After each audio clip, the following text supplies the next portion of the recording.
J'aimerais remercier donc Virginie et Youssef Rotkin qui ont organisé ce shiur ici dans le 16e arrondissement de Paris. Vraiment, vraiment.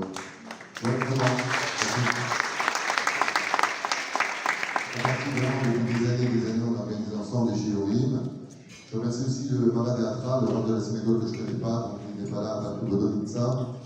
Ceux qui nous ont permis d'utiliser leur Beth Knesset, les Hashem, et que le mérite de cette équipe nous revienne à vous ainsi que tous les malades d'Israël, les Nishmat Kolmé d'Israël, pour tous ceux qui veulent se marier, ceux qui veulent se débarrasser, ceux qui veulent une bonne parnassa, ceux qui veulent monter en Israël, ceux qui veulent devenir tunisiens. Je sais, c'est pas facile, ça demande beaucoup d'efforts. Mais question de l'Aïdien, j'espère que les Hashem passera ce soir une soirée enrichissante et surtout constructive.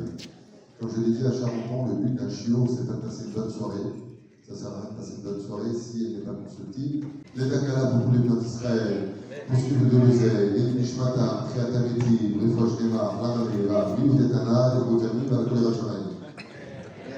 Dans l'expression, péché, on va pas se poser. Oui, madame. Esther Batralia. Oui, madame. Esther Batralia. Bon, vous, on vous entend bien. Ma chère épouse, j'aimerais que d'ici 1h15, tu me fasses signe parce que je suis en train de regarder ce que j'ai marqué une fois de plus et j'ai réglé. Augmente. Non, baisse les basses, augmente le volume. Qu'est-ce que tu veux?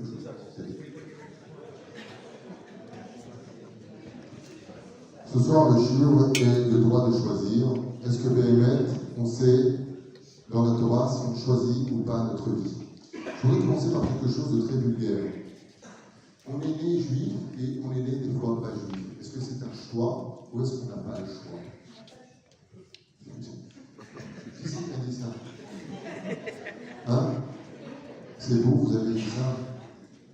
Après Rashi et Tosfot dans la secrète, Rosh Hashanah avec la Flou d'Alef, Amoud Alef, nous avons un Rani, Madame Bruni. Ainsi qu'on va étudier ce soir, est-ce qu'on a choisi si on est riche? Ou est-ce qu'on a choisi d'être riche? Est-ce qu'on choisit sa destinée? Est-ce qu'on choisit ses souffrances? Est-ce qu'on choisit son mari ou sa femme? Est-ce qu'on choisit le métier que l'on doit faire? Est-ce que l'on choisit le pays où on doit vivre? Chez Ella et Dola. C'est une grande question que nous allons ensemble essayer d'élaborer. Pour comprendre cela, on va commencer déjà par un grand piège. Une question qui a fait énormément couler d'encre au sein de Chachamim. Est-ce que, comme le dit Rabban Shimon ben Gamliel, 2000 ans avant la création du monde, Dieu avait écrit toute la Torah. Selon le plan de la Torah, il a créé le monde. C'est-à-dire qu'avant même de commencer notre histoire, de créer Bereshit bara Elohim, la Gemara dit Dieu d'abord a écrit le Sefer Torah. Les Gemarot, les Mishnayot, les Gemarot, les Atrot, les Agadot, les Sifra, Akol Michtav, Akol Merosh. Pourquoi est-ce qu'il aurait écrit? Je ne rentre pas dans les détails dans le domaine de la Kabbale. Parce qu'il a créé l'âme du peuple d'Israël. C'est marqué comme ça. Quand on y croit, il ne croit pas, j'ai rien sa vie, je m'en fiche. Je vous dis ce que nos Chachamim nous enseigne. Mais on va découvrir quelque chose de très intéressant. Il y en a qui disent que le peuple d'Israël a été créé pour la Torah. Et il y en a qui disent parce que Dieu a créé le peuple d'Israël, il a créé la Torah. Donc, qui est le plus important des deux? Ce point est resté dans la halakha aujourd'hui, sans réponse. Et je vais vous donner un exemple. Je vais vous appeler, au niveau de votre étude, messieurs, mesdames, un juif qui est Mechalel Shabbat dans le Shulchan Aruch, à l'époque du Beth Amikdash. Quand il y avait le Sanhédrin, on lui prévenait, on lui disait, fais attention, c'est Shabbat. Une fois, deux fois, et il disait, va faire qu'un œuf. Qu'est-ce que la Torah prévoyait pour ce juif-là? Chaya Mita, c'est marqué 26 fois dans la Torah. Ça veut dire que cette personne-là qui est juive, la Torah lui dit, si tu ne me respectes pas, donc, tu es Chaya Mita. Si je mets selon ce principe, chose qui n'a jamais existé dans la Torah, encore jamais tu es un juif parce qu'il était Mechalel Shabbat, sauf une fois. C'est le frère. C'est le seul cas exceptionnel. Mais si on met à mort un juif, qui est la chose la plus précieuse de la vie, parce que la Torah n'a pas été respectée, donc j'en conclus que, qui est le plus important, la Torah ou les Juifs? La Torah. puisqu'on tue un juif parce qu'il n'a pas respecté la Torah. Donc, de façon logique, dans la halakha, on pourrait comprendre la gravité d'enfreindre la Torah, puisqu'on s'est prêt, de façon symbolique, à tuer un juif, comme c'est marqué dans le Sechet Makot, on va dire à Akiva, oh, il va voir que l'on mette un juif à mort, un spécialiste, parce qu'il a enfreint quelque chose, que son petit joker de la Teshuvah. Mais de l'autre côté, à quoi ça ressemble? C'est comme un père qui dit à son fils, arrête ou je te tue, j'en peux plus. Parce qu'il va tuer, il est en train de dire que je mériterais que je me mette à mort, que je ne vais pas le faire. C'est vous ça? C'est la chaise. Il y a des esprits. Ah, ça va. On va faire un cours sur les esprits et les émotions. Alors je disais que donc la Torah c'est plus important que l'âme juive. Et pourtant, de l'autre côté, si une personne de 120 ans, condamnée par la médecine, à partir dans cette journée de Shabbat Kodesh, on se retrouverait dans une situation où une ruine tournait sur lui. Ça veut dire que 100% sûr qu'il est mort. Qu'est-ce que doit faire toute la communauté juive? On doit tous enfreindre Shabbat, le Chalel Shabbat, enfreindre le Shabbat pour vérifier s'il est encore vivant. On ne comprend plus rien. On vient de dire juste avant, si un juif, il est le Chalel Shabbat, l'époque du Beth-Amikdash, il aurait été de façon symbolique très admirable. Donc la Torah est plus importante que le juif. Et de l'autre côté, on peut dire comme un juif qui sort bien Kippour, il a un Kippour. Un juif qui a attrapé, Chaz Shalom, la rage, donc il faut manger du foie de chien. Le chien qu'il a vendu, il faut manger son foie pour qu'il guérisse. Et c'est tarif. Ce qui fait que si on dit à un juif, mange du porc ou je te tue, la réponse est, il mange du porc. Parce que la vie du juif est plus importante que toute la Torah.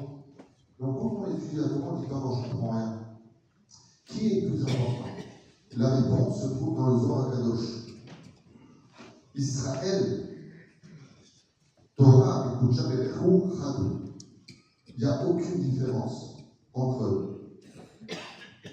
Dieu, la Torah et le peuple juif.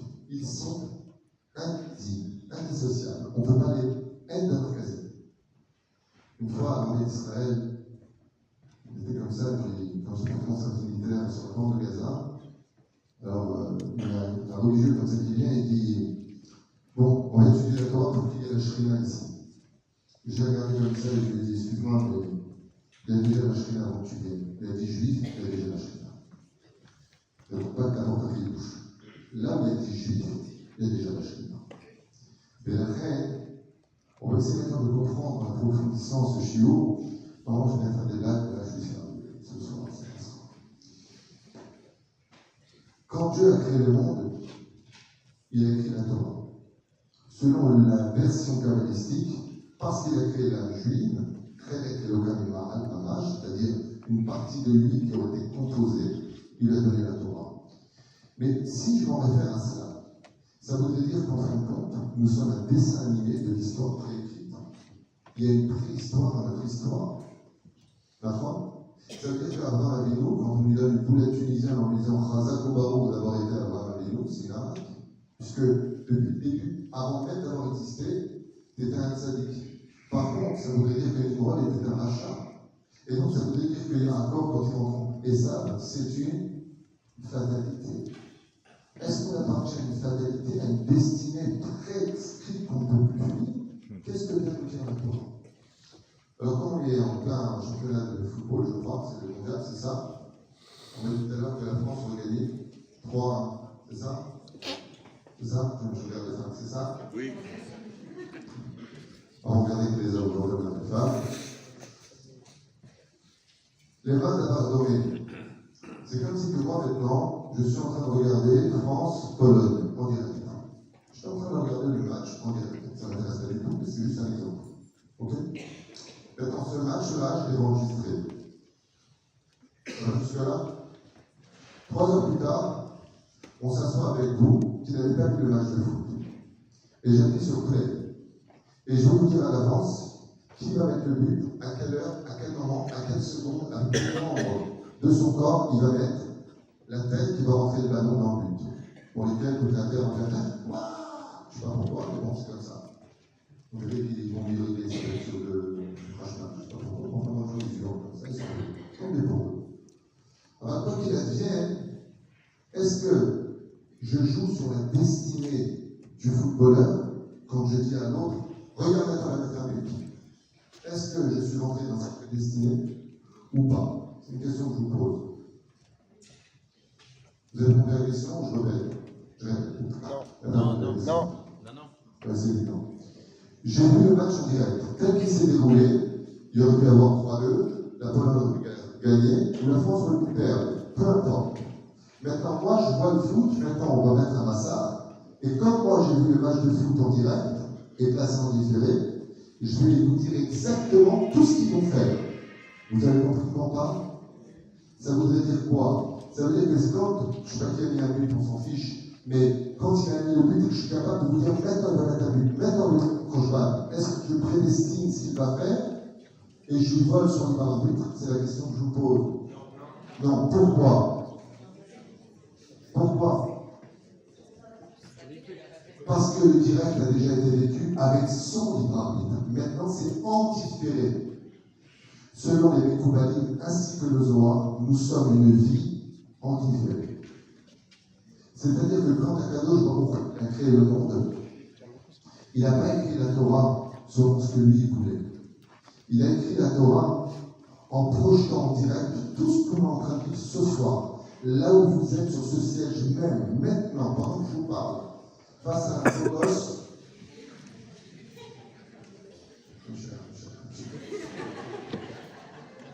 Ce soir, avec les micros, on a mis 3 heures pour arriver. Ce soir, avec Rabbi David Ayaka qui fait un travail phénoménal à traduire. Le professeur ici présent, son épouse sur ma droite. Nicole, comment vas-tu? Je te reconnais. Tous ceux qui sont là ce soir, est-ce que d'après vous c'est du hasard ou est-ce que vous deviez être là ce soir? Vous deviez être là ce soir. Donc si vous deviez être là ce soir, c'est que vous n'avez pas choisi. D'accord ou non? Si vous avez choisi, vous savez quand? Avant que l'histoire de l'humanité ne soit créée. Dieu a projeté en nous laissant un total libre arbitre. Et quand Abraham, Dieu l'a vu, et il a vu comment il s'est démené, selon ce qu'il voyait, comme un journaliste qui va écrire en main de foot, il vient de marquer à la 18e minute, 35e seconde, au millième près, Rocheteau passe la balle à Platini. Bon, je suis resté en. Je fais le ballon des. Ah, s'il y a Messi. Mais non, Messi. Et donc, je fais le ballon des footballeurs, je ne sais pas comment ils s'appellent. S'il y a BNP, il y a BNP chez les Français, non? Il y a pas ça, BNP? Ah, Mbappé, riche. Alors, Mbappé. Ok, moi je suis resté avec Rocheteau, Platini, Gilles. Tu viens à la Shalom. Et la reine, maintenant, qu'est-ce qu'il a fait Hachem? Eh bien, il a dit Virginie, avant que le monde soit créé, chercher des micros, se débattre, être angoissé parce qu'elle était certaine qu'ils allaient y débattre. C'est un endroit où il n'y a que des livrets de Torah, pour aller pas venir vérifier. Il a vu tout ça. Et qu'est-ce qu'il a marqué ce jour-là? Eh bien, en l'an de grâce, 5783, à telle heure précise, c'est marqué dans le ciel, non pas ce que tu devras faire, mais ce que tu as fait. Vous avez remarqué que dans le domaine médical, souvent ça nous arrive à tous, qu'on soit juif ou pas. Quelque chose d'incroyable. On a vécu ce moment. Au niveau médical, ça se traduit comme étant un moment d'épilepsie, un court-circuit.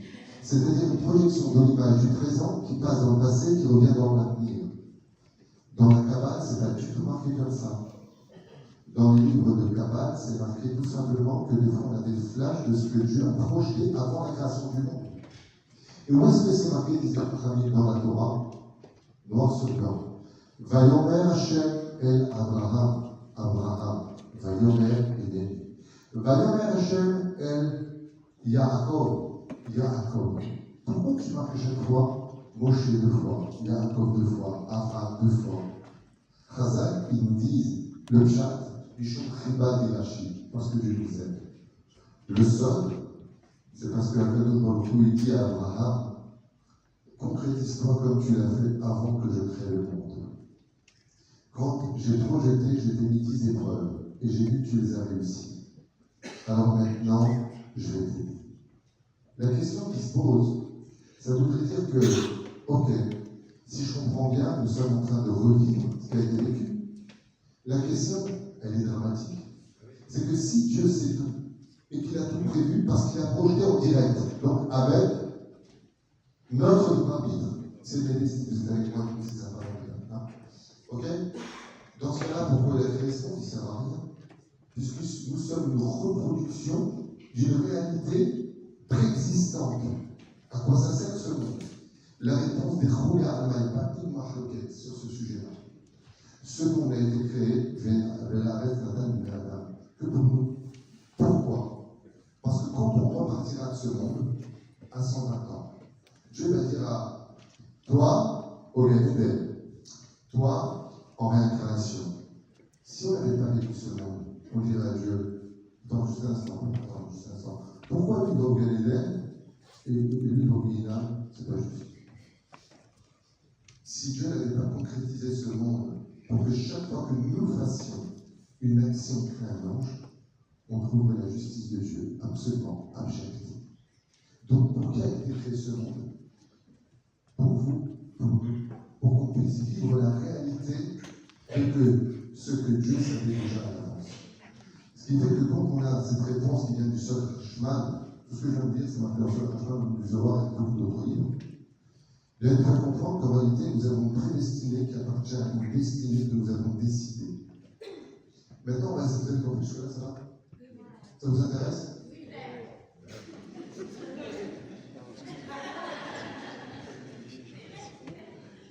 Ah, je suis dans le titre. Je vous ai préparé des trucs de ouf. Vous allez voir. Maintenant, j'ai un problème avec ça.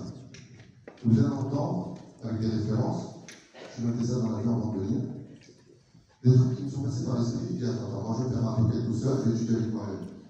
Dans ma secrète à Rock, Perek Revi, Mishnah, Kaf, Dalit. Ok? La Mishnah nous dit là-bas, tu es né malgré toi, tu vivras malgré toi, tu mourras malgré toi, et tu rendras des comptes malgré toi. Qu'est-ce que vient nous dire cette Mishnah-là? On a ou pas le choix? Qu'est-ce que vient nous dire cette Mishnah? On n'a pas le choix. Tu es né malgré toi, tu crèves malgré toi, tu vis malgré toi. C'est déjà pas le choix. Ouais.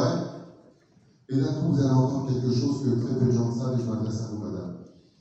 La Gemara, dans la Sacrée Rochachana de la Fioudalef, la Moudalef, Rachi sur place, dit que quand Dieu a créé toutes les créatures, juifs comme non-juifs, toutes les nations du monde, quand il a créé le soleil, la lune, les étoiles, les galaxies, les trous noirs, tout ce que vous connaissez, tout ce que vous ne connaissez pas, il n'a rien fait d'hierarchie sans demander l'autorisation à sa créature. Quand il nous a créés, il nous a dit « Je accepte de vivre et d'être créé ». Comme ça, d'hierarchie sur place. Donc oui, madame. Et plus que ça, dit la Torah, avant de l'être juif, on dit à Dieu si on veut ou pas 613 mitzvot. On peut même changer si d'un coup on change d'avis. Comment ça se passe, nous dit Rashi à Kadosh, quand Dieu crée une Neshama, il lui dit, avant de descendre, toi qui es neuve, on parle de Neshama neuve, donc avant, tu veux faire partie du peuple d'Israël ou tu veux faire partie des nations du monde? 7 mitzvot ou 620, 613 plus 7, et la Neshama a le droit de choisir. Elle dit, j'ai pas envie, 613 mitzvot, c'est trop risqué, Shabbat, Nida, Erol, Katara, Sadakat, Machin, et tu veux pas où là. J'ai pas envie, un petit jambon beurre, cornichon. Petite Christine à la maison. Sympathique. Je fais cette mitzvot, je fais pas d'Avodazara, je fais pas d'idolâtrie, je vois un juif, c'est du frérot, je vais en paix avec tout le monde. Et tout le monde est heureux. Tu meurs, à Kadosh Baruch Hu, comme Israël et Jésus. Il n'y a pas besoin d'être juif pour avoir mon futur. Il n'y a pas besoin d'être juif pour apparaître. Maman nous dit dans la Secrète 90 à Moudalef. Kol Israël, Yeshem, il c'est Kol. Baal rapporte ainsi de moment Olam. Kol Goy, tout non-juif qui respecte les 7 prix, va aussi au Gan-Eden et au monde futur.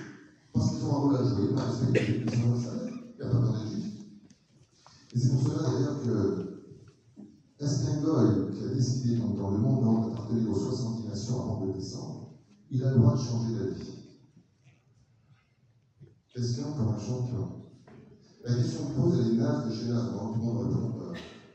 Je répète, le mec entend les Israël, il dit non, 613 000 votes, ça, les Yom Tov, Yom Tov, c'est le Shabbat qui arrive, c'est ça qui arrive, c'est Yom Tov, Shabbat, Yom Tov.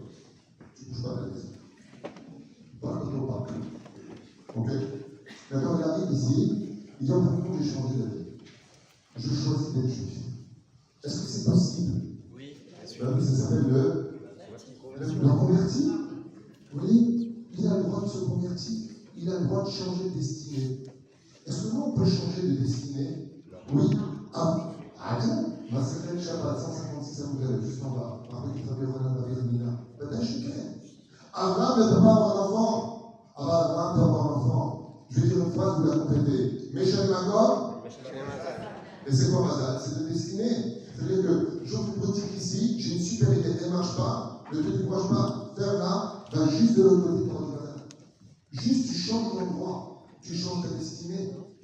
Moi, je dis que la notion du mektoub, comme c'est traduit en arabe, n'existe pas chez nous. On peut constamment changer notre vie. Alors, ce qui est très curieux, c'est comment on peut nous dire d'un côté que tout est fixé, tu es malgré toi, tu mourras malgré toi, tu rendras des comptes malgré toi, et de l'autre côté, on te dit, mais tu ne feras rien dans ce monde si tu n'as pas choisi. La réponse est simple. Une fois que tu as choisi tes armes, c'est plus dépendant de toi. Tu choisis ton couloir. Mais une fois que tu es arrivé là-bas, tu dis, ok, moi je vais être juif. Tu descends en tant que juif, il n'y a pas de problème. Mais une fois que tu es juif, c'est sans retour. Un juif qui devient chrétien, c'est un juif chrétien. Un juif qui décide de devenir bouddhiste, c'est un juif bouddhiste. Il ne pourra jamais changer ce qu'il est. Parce que par contre, là, c'est tu es né malgré toi, tu mourras malgré toi, et tu rendras des comptes malgré toi. Ce qui n'empêchera pas pour vous de vivre ce que vous voulez. C'est clair jusque-là? J'avance. Je suis obligé de faire des synopsis de cours parce que j'ai noté des points qui sont vraiment très très importants. Il y a une règle dans la vie qui va par contre imposer des lois. Je m'explique. La volonté, essayez d'imaginer maintenant ce que je vais vous dire, ou plutôt regarder cet arbre. Voilà, on s'appuie de cet arbre-là en face de nous, avec la chaîne. Vous avez cet arbre blanc encore plus symbolique. Il n'y a pas de phare ici? On va prendre cet arbre. Vous voyez cet arbre blanc là derrière? Ok. Ça s'appelle l'arbre de la connaissance du bien et du mal. Ok? Regardez bien, pas besoin de regarder. Imaginez un arbre devant vous, tel que vous le connaissez dans la nature. Ok? Vous allez voir des branches. Est-ce que les branches existent par elles-mêmes? Oui, c'est un arbre. Est-ce que si je m'engage sur une des branches, je vais découvrir les épines qui y sont placées avant que je m'y engage? Réponse, oui. Là, oui, si elles sont là-bas, je vais prendre une minute pour les dire oui. Et donc, automatiquement, là où je vais aller, les prédestinés m'attendent. Est-ce que vous entendez ce que je vous dis? C'est hyper important. Là où je vais aller, on va prendre ça et ça. Ça vous va? Comme ça, on a un bon symbole. Vous voyez, cette main, elle est longue, elle a une mesure qui est prédestinée, je ne peux pas la changer. Au bout, elle finit avec un doigt, style Rodbelek. Ok? Celle-là, elle est plus courte, elle est plus épaisse. Vous êtes d'accord? Elles existent par elles-mêmes. Quand on est face à l'arbre de la connaissance du bien et du mal, on est face à une prédestinée qui est fixée par Dieu, tu ne peux pas la changer, elle est immuable. La seule question c'est, si à droite c'est le bien et à gauche c'est le mal, et que je m'engage dessus, tout est prédestiné. Où est mon libre arbitre, s'il vous plaît, qui peut répondre à cette question? Je répète. Si à ma droite, elle est Zrir, Zien, je veux dire, à gauche, elle est plus longue. Ok, c'est clair? Est-ce que cette main, elle existe avec son symbole, sa taille, son poids et sa forme? Réponse oui. On est d'accord pour les deux? Je les mets maintenant en forme de branche, comme dans un arbre. Si je m'engage sur la branche de gauche, est-ce que tout ce que je vais rencontrer est prédestiné sans mon avis, sans mon choix? Bravo, j'ai répondu. Donc, est-ce que le libre arbitre existe? Non, selon ce principe. Puisque l'arbre de la connaissance du bien et du mal, il existe déjà. Alors je pose la question, qu'est-ce que le libre arbitre? Le droit du choix. Toi, la seule chose que tu as le droit de choisir, c'est d'être shomer Shabbat ou pas. De manger kasher ou pas. Le point du rendez-vous du libre arbitre, c'est uniquement le ratson de ce que tu veux. Ce n'est pas pour rien d'ailleurs que les philosophes avaient écrit une phrase que je vous ai notée qui est très importante. Et je voudrais la dire comme eux l'ont dit d'ailleurs, quand ils ont parlé du libre arbitre. Ils ont dit comme ça, hein, une phrase qui mérite vraiment notre attention. Oui. Nos intentions façonnent les réalités de nos vies. C'est pour ça que j'ai noté, parce que c'est une phrase qui est tellement puissante. Nos intentions vont façonner la réalité de nos vies. Et dans la Torah, c'est exactement ce qui est marqué. Je vous donne un exemple en tant que père et mère. Vous dites à votre enfant, ok, ne mets pas tes doigts dans la prise, tu risques de te brûler ou de t'électrocuter. Est-ce que vous lui avez façonné une réalité de fatalité ou est-ce que vous l'avez prévenu dans son choix d'agir? Est-ce que vous lui avez volé son libre arbitre s'il trace des chaleurs, il goûte à ce moment d'électricité? On a tous vécu un moment ou un autre. D'accord? Par exemple, j'ai dit une fois, ma mère m'a dit, t'approches pas du fer. Je lui ai dit, pourquoi? J'ai dû le faire dans la main. J'en suis rappelé jusqu'à maintenant. Mais est-ce que c'était prévu que je le tienne? Non. Je suis parti le prendre. Ça veut dire que j'ai fait mon choix. Je prends mes responsabilités. Chazal nous dit, quand tu t'engages sur la branche et que tu décides d'aller à la Knesset, vous avez remarqué que les escaliers d'une synagogue sont toujours dans le sens de monter. Et les boîtes de nuit, en bas. C'est fou, hein? C'est vrai, parce que les synagogues où tu descends, les boîtes de nuit, tu montes. Donc, maintenant, ce qui va se passer, c'est que si je vais maintenant en boîte de nuit, parce que je me prends pour une sardine, je vais en boîte, ok? Je descends là-bas, et il y a des miroirs, comme à l'époque, quand j'ai lu, c'est pas là, ça, c'est une bien.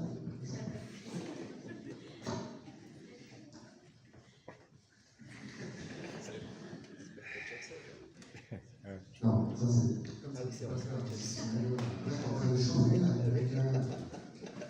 Résultat, j'emboîte. Je vais rencontrer Robert, André, Jacques. Ils vont présenter des lieux, des filles. Tout ça, ça m'attend. Tout ça, ça m'attend. Je ne pouvais pas les éviter. Ils étaient dans la boîte et ils m'attendaient. Pour m'emmener, peut-être fumer des joints, puis aller attraper ma femme, puis m'emmener dans le disque du jeu. Ils m'attendent. Ils sont là-bas depuis ma Sébéréchit. Mais j'ai décidé de ne pas aller en boîte. J'ai décidé d'aller à la synagogue. Et là-bas qui m'attend, il y a ma femme qui m'attend, qui était Bézat Nachim. Et puis il y a un Rav qui m'attend. Et puis une autre destinée, il y a une Rabouta qui depuis ma Sébéréchit, il est assis là-bas. Et les bonjour, j'avais comment? Vous avez déjà étudié à Torah? Ben écoutez, moi je commence une nouvelle Maséret, vous laissez avec moi. Depuis ma Sébéréchit, il n'y a pas de hasard. Il t'attend. Le fait qu'il n'y a pas de hasard, c'est vrai qu'il n'y a pas de hasard. Il t'attend. Mais dans le but, tout à fait éviter de le voir par rapport au choix de ce que tu fais de ta vie. J'ai créé le bien, j'ai créé le mal. J'ai créé la vie, j'ai créé la mort. Ou Bacharta, Bahreïn. C'est marqué dans Torah ou non? Absolument, pas à chaque. Excellente réponse. Les Bahreïn, je dis exactement tout ce que je viens de vous dire dans cette Torah. Je vais tout prédestiner. Tu vas dedans. Parce que moi, je te donne comme conseil, la Torah, les mitzvot, sache qu'il y a des choses qui t'attendent. Mais attention, là où il y a la vérité, il y a beaucoup d'embûches, ça prend du temps, patience, humilité et surtout annulation de la compréhension. Parce que c'est prédestiné pour toi. Quand il y a du vrai, quand il y a de l'or, tu vas rentrer dans la boue.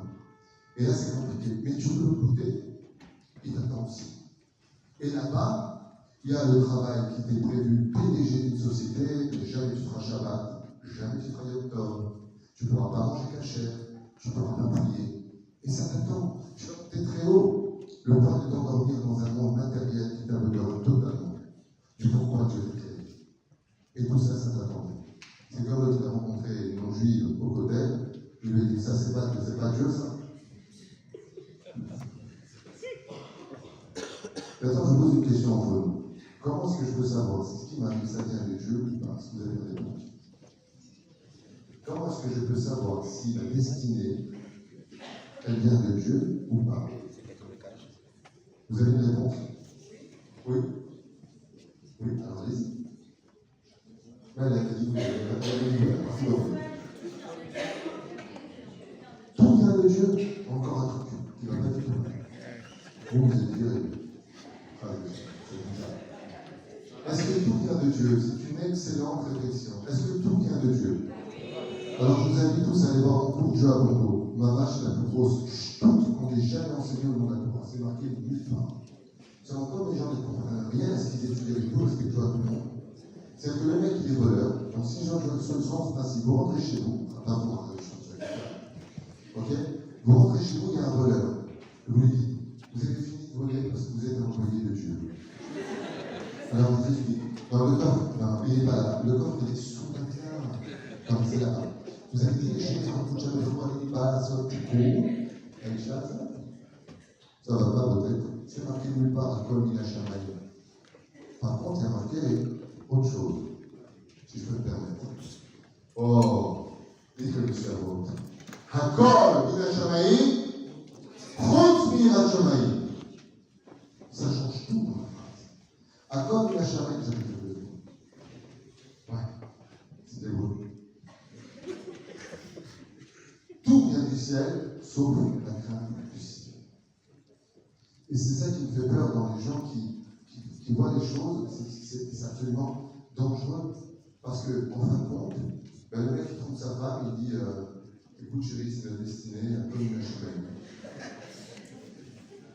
Tu dis je t'amène ma mère pendant 2 semaines à la maison, tu dis une HLM, Dieu m'a parlé 5 minutes. Et puis voilà, puis je vais te crever les plaques de c'est une HLM qui a été qui va faire. En fait, vous êtes mal, c'est que le mec, c'est une ordure, et il dit Hachem, tu as trop de tzadikim sur terre, je vais servir de l'autre côté pour faire un petit film des gens qui te veulent du mal. Et t'as le voleur qui arrive, il dit pourquoi tu voles? Il est Mahalel Shabbat. Comme il est Mahalel Shabbat, tu vas aller voler, comme c'est pas comprendre, il va dire t'es cool. Et lui, il a fait ça, vous savez combien d'erreurs ont été commises dans le judaïsme et combien de gens se sont fracassés les uns les autres parce qu'on est tous sur le dos de Dieu? Il faut arrêter avec ces délires de mal. Oh, que vous calmez avec ça. Hakol min ha-shamayim, tout est prédestiné, comme je viens de vous le dire. Chutz min ha-shamayim, ça veut dire que, je vous ai posé une question clé tout à l'heure. Comment je peux savoir si ce que je fais maintenant, c'est la volonté d'Hachem ou pas? Ma femme me répond, je viendrai à Shalom, elle est humiliée en public. Et je vais voir ma femme et je lui dis, waouh, quelle chance t'as Valérie, devant tout le monde, t'as été humilié, bénis-moi. Grâce à moi, tu as fait une capara de toutes tes fautes. C'est pratique comme ça, maintenant, ok? Est-ce que je suis un tzaddik ou un rachat si je fais ça? Est-ce que je vais être récompensé ou puni si je fais ça? Puni, on est bien d'accord. Un autre, les Kolamaba, c'est le Baba Nitzian, nous traite un bête. Comme Abim Benocha Beno, Abim Yored Geinam, Eno Le Olam. C'est marqué dans ce plan. Un autre, les Kolamaba, il n'y a pas de futur, des sanguinaires ne vont plus. Alors, ça veut dire que le mec qui se permet d'humilier quelqu'un en public ou traiter de sa femme sous prétexte qu'il est marié avec elle de chiffonnière, ça lui donne le droit. Et il dit à sa femme, je sais qu'il t'a pleuré, c'est pas grave, c'est qu'il a changé, il t'a fait un petit coup grâce à moi. Espèce de rachat, mon chat, ça s'appelle, allez voir ce coup, et même moi j'ai fini, non, c'est là. Ça s'appelle jeu à bon dos. C'est-à-dire dès qu'on est irresponsable, c'est comme le mec qui fait croire qu'il fait un chido, que c'est bon, on va aller ensemble, machin, un truc chouette, il est sur un nuage, et à la fin, une fois qu'il a eu ce qu'il voulait, vous avez compris, il dit écoute, je réfléchis, mais c'est trop bien pour moi, je comprends. Je fais les couples et je pense que, comme tu avais cédé, espèce de rachat, tu as volé la virginité d'une femme, et maintenant tu lui dis, t'es trop bien pour moi, comme une chérie. Bordel Rabotai, faites très attention à ça, c'est tout sauf juif. Faites très attention à ça. Quand une personne était coupable, on ne met pas de juif, on l'a dit, on le met coupable. Et le coupable ne l'a jamais dit, c'est lui qui l'a envoyé. Par contre, si vous voulez vous en donner une. Le Zohar nous dit que quand Dieu a besoin de trouver un rachat pour faire payer à un tzaddik quelque chose, il regarde qui se porte volontaire. Deuxième Mishnah, 4e chapitre, un secret à l'autre. Makatou, Avera, Correret Avera. J'ai fait un péché. J'ai commencé à arnaquer au téléphone. Donc, ma volonté, c'est de faire de l'arnaque au téléphone. Je lui ai dit, ok, tu peux porter volontaire. Ton péché est d'avoir volé un non-juif qui est plus grave que voler un juif, d'ailleurs. C'est de toi aujourd'hui quelqu'un qui se porte volontaire de voler. Je vais t'offrir une occasion qui va venir jusqu'à toi pour faire un casse dans une maison. Est-ce que cette personne a choisi d'être un voleur? Non. Mais le péché qu'il a fait vient d'ouvrir une porte qui l'a rendu volontaire à la prochaine faute. Et c'est pareil de l'autre côté. Mitzvot, Gorerot, mitzvah, Goret, mitzvah. Tu as fait du bien, tu as donné une tzedaka, Dieu va te donner encore une mitzvah. Ce que tu veux, je t'amène devant toi. D'où l'importance de finir les psukim dans la Torah. Pas le psukim, les psukim, c'est-à-dire les versets de la Torah. Akol min hashamayim, chutz, à part. À part, ça veut dire que c'est pas tout min hashamayim. Pour arrêter les délires. Et je peux vous apporter une preuve. Je vais faire une parenthèse pour vous. Parce que vous le méritez bien. Sur ce fauteuil-là. Vous savez pourquoi, selon Ben Israël, on fait le tzod de Guédalia? Vous connaissez le tzod de Guédalia? Tout de suite après Rosh Hashanah, on jeûne tous. Vous savez pourquoi ça se passe tout de suite après Rosh Hashanah, alors que ça n'a rien à voir avec la date? Le Ben Israël dit parce que la mort de Guédalia n'a pas été signée par le ciel. Ça veut dire qu'il n'était pas du tout prévu dans le ciel que Guédalia meure. Et c'est la décision des hommes. Maintenant, je m'adresse à vous, messieurs. Vous voulez une preuve que quand on meurt, ce n'est pas forcément du ciel? Vous voulez une preuve? Vous connaissez l'histoire des 10 martyrs? Les 10 hommes qui ont été charcutés, les 10 tzadikim. Qu'est-ce qu'a dit Rabban Shimon ben Gamliel à Rabbi Shmuel ben Elisha? Qu'est-ce qu'il lui a dit? Il a dit, laissez-moi 3 jours à l'emploi commun avant de nous tuer. Nous allons vérifier si les xérotes, si le décret de notre mort vient de vous ou vient du ciel. Qui pouvait monter là-haut? Le Kohen Gadol qui n'avait jamais fauté, Rabbi Shmuel ben Elisha. Dans l'histoire de Kohen, c'est rapporté dans ce plan. Qu'est-ce qu'a fait Rabbi Shmuel ben Elisha? Il a prononcé le nom de Dieu. Vérifiez dans le ciel. Mais Ever la Pargod, de l'autre côté du rideau, parce qu'il ne peut pas voir, il est encore mort. Et quand il est descendu, il a dit à Rabban Shimon ben Gamliel, Yixera mina shamayim. Donnons nos vies, car c'est ce qui a été décrété pour réparer la faute des 10 frères qui ont rendu Yosef. Donc Rabban Shimon ben Gamliel est venu vers l'empereur et il a dit, nous sommes prêts à donner nos vies sans aucun problème. Vous connaissez la suite de cette histoire? Rabban Shimon ben Gamliel a dit, si c'est la xéra de Rome et que Dieu n'a pas décrété, nous prononçons le nom de Dieu et nous allons détruire toute la Rome. Ça, c'est la suite que vous connaissez peut-être pas tout de suite. Rabban Shimon ben Gamliel a dit, si vous voulez nous mettre à mort, nous, les Danaïs, et que ça ne vient pas d'Hachem, on vous détruit. Donc, pour le moment, il a dit 2-3 jours. Quand il est venu, il a dit, tu peux me mettre à mort, ça vient du ciel. Donc, si Rabban Shimon ben Gamliel, il dit, attends, 2 minutes avant de me mettre à mort, je vais vérifier dans le ciel si ça vient de Dieu, ça veut dire est-ce que tout vient de Dieu? Non, c'est la petite lumière. Dans ce cas-là, ça fait peur. On aurait pu éviter de mourir, on aurait pu éviter d'être malade, on aurait pu éviter plein de choses. Réponse magnifique. Alors je vais la donner en une phrase qui va l'écouter ce soir. C'est très simple. Dieu, ce qui fait de lui son personnage, on ne connaît pas du tout, qui est exceptionnellement exceptionnel dans son exception d'être, c'est qu'il est capable de sortir quoi que tu fasses. Vous connaissez la phrase tous les chemins mènent à Rome? Dieu, quoi que tu fasses, le bien ou le mal, il fera de toi ce qu'il veut parce qu'il est capable par tous les chemins de t'emmener là où il veut en monde. Donc tu ne peux pas échapper à ce que lui il veut. Quoi que tu fasses. Alors dans ce cas-là, vous allez me dire, tout est joué d'avance? Non. Écoutez bien ce fidouche, qui fait pas un fidouche, mais il est tellement beau. Quelqu'un qui n'est pas dans la Torah des mitzvot, c'est juste une personne qui fait perdre du temps à sa propre destinée. Je vous invite à commencer marqué dans le Talmud. Vous avez une seconde? Non, c'est bon. Une fois, Rabbi Hanina ben Dosan dit à Loara, il rencontre une jeune fille de 7 ans qui était dans une grande ville. Et il a dit, comment on fait pour rentrer dans la ville le plus vite possible? La fille lui a dit, si tu vas à droite, c'est plus court mais plus long. Et si tu vas à gauche, alors c'est beaucoup plus long mais plus court. Il a entendu court, long, qu'est-ce qu'il fait? Effectivement, il voit la porte de la ville, exactement comme de moi jusqu'au mur. On va dire 6 mètres. Ok? Il va regarder à la porte. Seulement, il n'y a pas de buisson.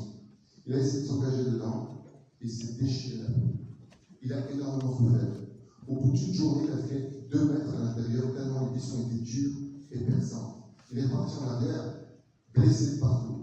Il est reparti voir cette jeune fille de 7 ans, il lui a dit « Pourquoi tu m'as pas dit que ce chemin était très très long ?» Il lui a dit « Je te dis, il est court, mais long.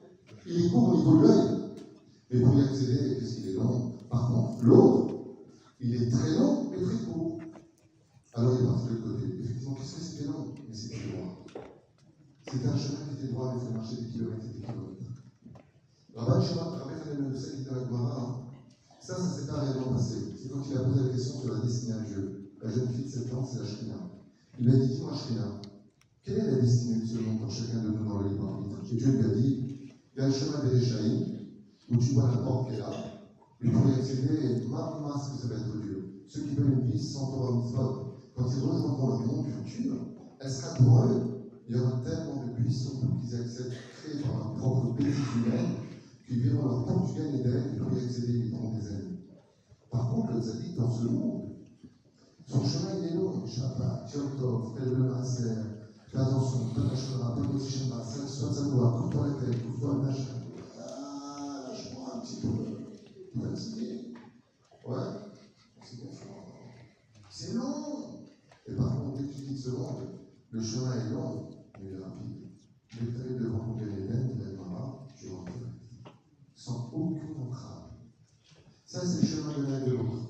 Dieu te dit, toi, tu choisis le chemin que tu veux. C'est ce qu'a dit Yeshua, les phénomènes de ça. Tu veux un long chemin qui est court ou tu veux un court chemin qui est long? C'est à toi de voir. Zod Aprira Shekol Fragmitan, c'est ça, le libre arbitre du monde. J'avance dans les points que j'ai pris pour vous. Un instant.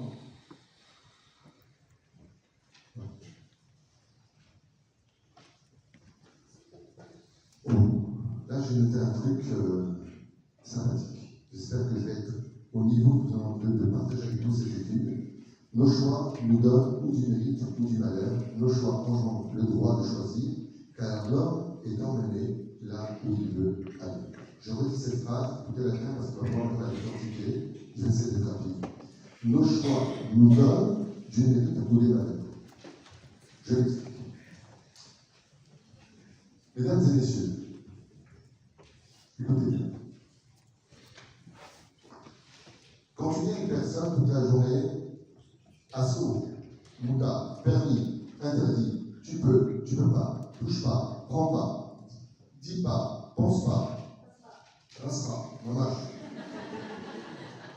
Franchement, rastera. Ouais, franchement, c'est rastera. T'as pas le droit de penser à Vodazara, t'as pas le droit de parler des uns et des autres. Si c'est des vérités, c'est du lachonara. Si tu mens, c'est du potichonara. T'as pas le droit de regarder, t'as pas le droit de toucher, t'as pas.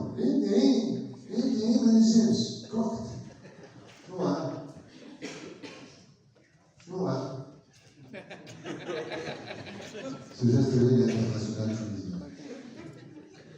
Exactement. Et la reine, franchement, c'est racistique. Par contre, le matin, il s'est levé, il a fait une belle journée. Ça va? Ouais. À quelle heure il est? T'as raté combien, je sais pas. Qu'est-ce qu'on mange? Il t'a pas dit moi d'amis. Tu nages, ça me saoule. Je fais ce que je veux. T'es bien et bon. Tu mets pas tes filines? Quoi, l'abonnement là? Non, ça ne m'intéresse pas. C'est quoi? Laissez-les sur la table tout à l'heure, peut-être que je les mettrai. C'est cachère? Ah, cachère, pas cachère, c'est des légumes, du chou-gold, pas du chou-gold. Ça va, on va au ciné tout à l'heure, tu veux pas étudier un peu la Torah, tu veux pas faire une travail, tu veux pas. Lâche-moi le basket. J'ai envie d'être un homme libre. Y a-t-il corrigé que la fille? Libre. J'ai pas envie. Mais par contre, tu te lèves le matin, l'autre calme. Femme comme homme. En fait, modernité dans les femmes, Meler, Raï, Bekaya, Zarfatin, Shmati, Bechela, la chemise et la vachée. Just it. Avant de dire quoi que ce soit, dès que tu ouvres les yeux, d'abord modernité, première chose. Mais non, c'est pas ça le pied. C'est comment tu t'habilles. Pour les femmes, c'est comment ça se passe. Nous, Stéphane, c'est toute une cérémonie spéciale. Quand la femme rentre dans la salle de bain, les mecs barrent tout. C'est leur bureau. Résultat, on va parler d'hommes dans ce cas précis, parce que les femmes, j'en suis pas une.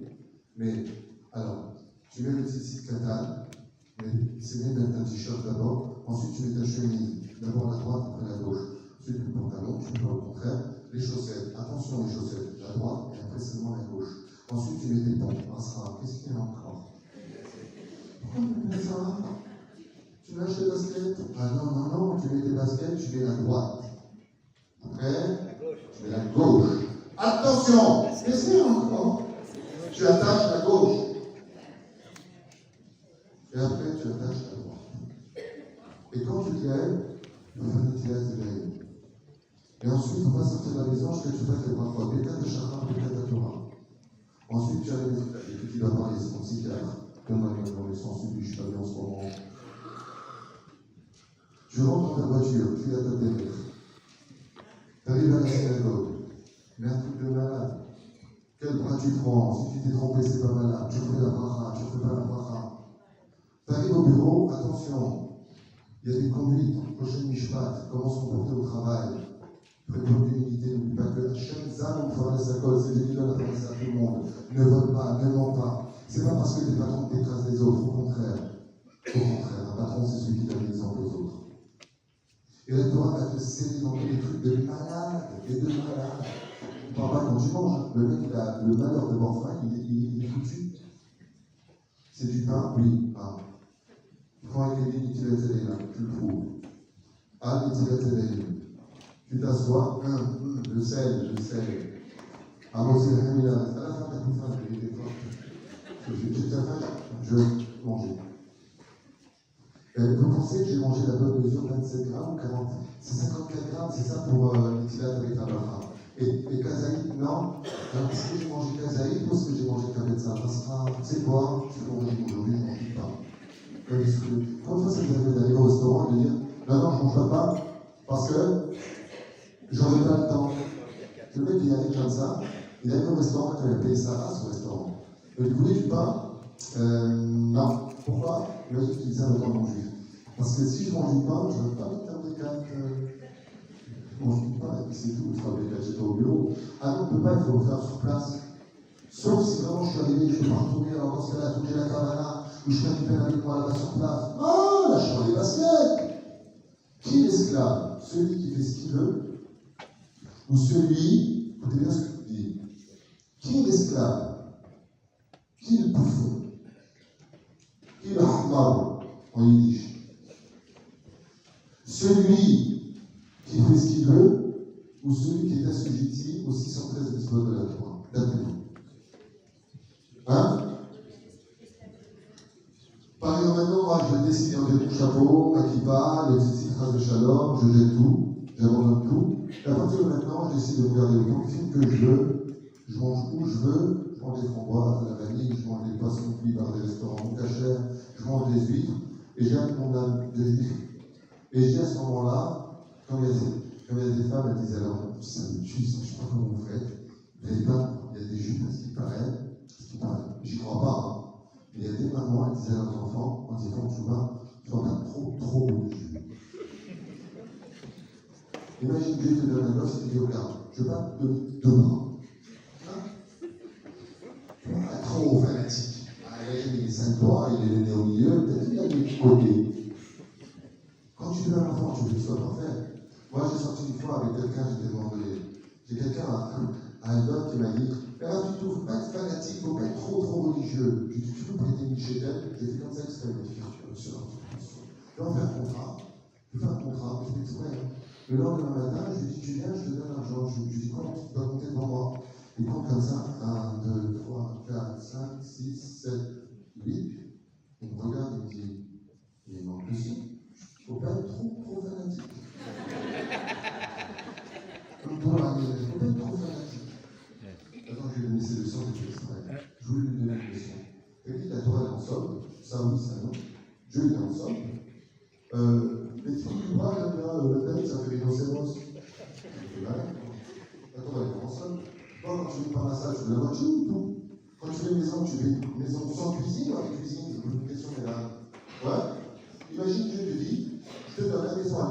judaïsme. Alors, donc, la salle de bain, la cuisine, regarde, je donne la chambre à coucher, ça. Ah, comme moi. Et ça veut dire, mais c'est pas une maison, ça c'est mon Sefer Torah, elle est divine. Tu fais pas le choix. C'est comme avec une femme, ok, c'est mieux pour lui, tu verras. Et attention, hein, elle a la carte bancaire, initiale Shalom Bayit, carte bancaire, elle a la maison de rêve, elle a la Audi A8 injection de Taras, une vie de rêve, elle a 2 femmes de ménage, une cuisinière, et son mari lui donne tout l'amour dont elle a besoin. Elle est heureuse ou pas, mais il la trompe. Qu'est-ce qu'il a? Il a un grand cœur, il aime tout le monde. Lui, il a aussi fait l'autre. Il a un grand cœur. Lui, il est gentil. Je vous pose une question. Est-ce que vous accepteriez ça? Que celui qui vous donne tout, attention, le diamant dernier cri, mais il va voir ailleurs. Pourquoi vous n'accepteriez pas? Il ne faut pas être fanatique, ça va. Il y a 9 milliards d'individus, on ne peut pas t'appartenir qu'à toi. Juste à toi, il appartient. Il ne faut pas être fanatique. Pourtant, tu manques de rien. Je t'ai donné l'amour, je suis avec toi, je suis ta mère, ta belle-mère, tout le monde. Quand on vient fait, pourquoi vous n'accepteriez pas? Qu'est-ce que vous allez lui dire? Je m'adresse à vous parce que la Shekhinah ressemble aux femmes. Qu'est-ce que vous allez lui dire? Je suis pas seul. Moi, je te fais confiance. Tu m'as promis de m'aimer. Et si tu m'aimes, synonyme d'amour, fidélité. C'est exactement ce que dit la Shekhinah. Quand on était au Sinaï, tu m'as promis de l'amour. Tu m'as promis de la de chèque. Tout comme tu n'aimerais pas qu'on trahisse, pourquoi tu fais la encore dans ta vie? Mais ce n'est pas le sujet d'aujourd'hui, c'était juste une parenthèse. J'aimerais vous poser une question, et je n'ai pas eu la réponse claire. Est-ce que celui qui se débarrasse des 613 mitzvot, Morid Me'atzmo Ol Mitzvot, il est libre? Ou est-ce que celui qui a toutes les mitzvot est libre? Qui a son libre arbitre? La seule fois dans la Torah on appelle un peuple libre, c'est quand on va chercher la Torah. Avant ça, on était esclaves chez Pharaon. Alors je vous demande, s'il vous plaît, beaucoup d'attention pour ce que vous allez entendre maintenant. Écoutez bien ce que je vais dire. J'espère que je vais trouver les mots parce que c'est un peu compliqué sans tableau. Le tableau serait déjà génial, mais j'en ai pas.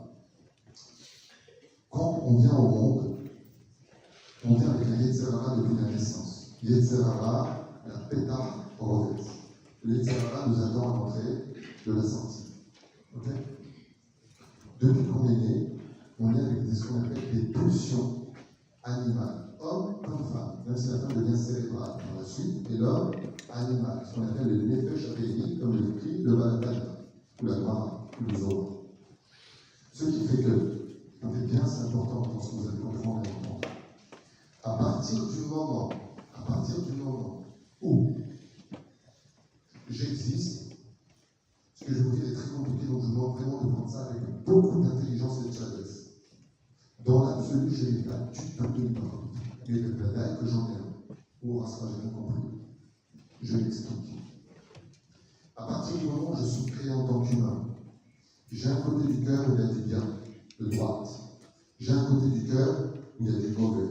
Ça vous va jusque-là? Quand je pense, qui pense? Ou mon Yetzirah, ou mon Yetzirah. Ce qui fait que, quand je suis créé en tant que juif, pour respecter, comme a dit le Rabbi Lubavitch, une phrase qui a percé beaucoup d'oreilles de gens qui ont fait Tchouva. Le Rabbi avait dit un jour, un juif qui n'est pas dans la Torah, c'est une Neshama qui est encore malade. Le Zohar ne dit pas comme ça, le Zohar dit elle est encore endormie. Réveille-toi de ton sommeil. C'est pour ça que le Sifra commence par la première phrase la plus élevée, la plus connue de tous. Ben Adam, Malechani Adam, Konkera, Betachanouni. Laisse-toi, arrête de dormir. C'est celui qui est pas dans la Torah, il a fait celui qui dort. Donc si on a un libre arbitre, quand on dort, on a un libre arbitre. Absolument pas, on l'a pas du tout. Ce qui fait que la Torah me dit, Ben Rochot, c'est celui qui va chercher la Torah. Je vous explique comment ça se passe. Je vous explique. Quand j'ai commencé à faire Tchouva, les copains ont tous commencé à me lâcher. Tous les impôts des François et tous mes potes qui m'ont laissé tomber. Et je me rappelle qu'un jour, un de mes potes m'a dit dans ma chambre, puis là, c'est depuis que tu es devenu religieux, tu ne fais plus rien. Tu n'as pas le droit de toucher l'électricité, tu ne prends plus ta voiture, tu ne prends plus rien. Je lui ai dit, tu te trompes, il n'y a aucun interdit dans la Torah, la Torah enlève. Si je prends ma voiture, tu m'en empêches, quelqu'un peut m'en empêcher. Non. La seule différence, c'est que je choisis de ne pas toucher la voiture. Je choisis de ne pas allumer la télé. Je choisis de ne pas toucher mon portable. Je choisis. Par contre, je lui ai dit, toi, tu peux arrêter de fumer. Toi, tu peux sans ta voiture. Toi, tu peux sans ceci et cela. Mais non, je ne peux pas. Je lui ai dit cette année, quand j'avais 20, avec Chouba, qui est esclave, toi ou moi, réfléchis. Je répète, réfléchis. Imaginez maintenant que je prends vos portables. Est-ce que vous pouvez des brûleurs alors qu'on a vécu toute notre vie avec la route de Dorothée, à la Charlotte. N'est-ce pas? Qui est libre? Celui qui dit Dieu m'a donné des lois et moi je vais dire mon etc. Je la ferme avec sa bouche. Je la ferme. Moi je dis à mes pulsions, tu te tais. J'ai envie d'aller au cinéma, c'est l'heure de Shacharit, c'est l'heure de Mitzvah. Ok? C'est mieux parce que Shacharit, c'est pas assez peu. On va dire c'est l'heure d'Arvit. J'ai le choix. Ou je vais au cinéma, ou je vais à la synagogue faire Arvit. J'ai un choix. Mais qu'est-ce que va vouloir mon maître à moi? Aller au cinéma? Vous verrez que dès qu'il y a des choses qui sont anti-Torah ou plutôt Torah, on a toute une envie. Quand tu dis à des gens, tu veux qu'on aille à Deauville, on va au casino, maintenant c'est que le mec il est crevé. Il y a même quelqu'un qui m'a raconté, t'es crevé, tu veux pas qu'on aille avec elle, on fait aller-retour, alors tu conduis, on j'y vais. Mais t'es crevé, t'as pas dormi tous 2 jours.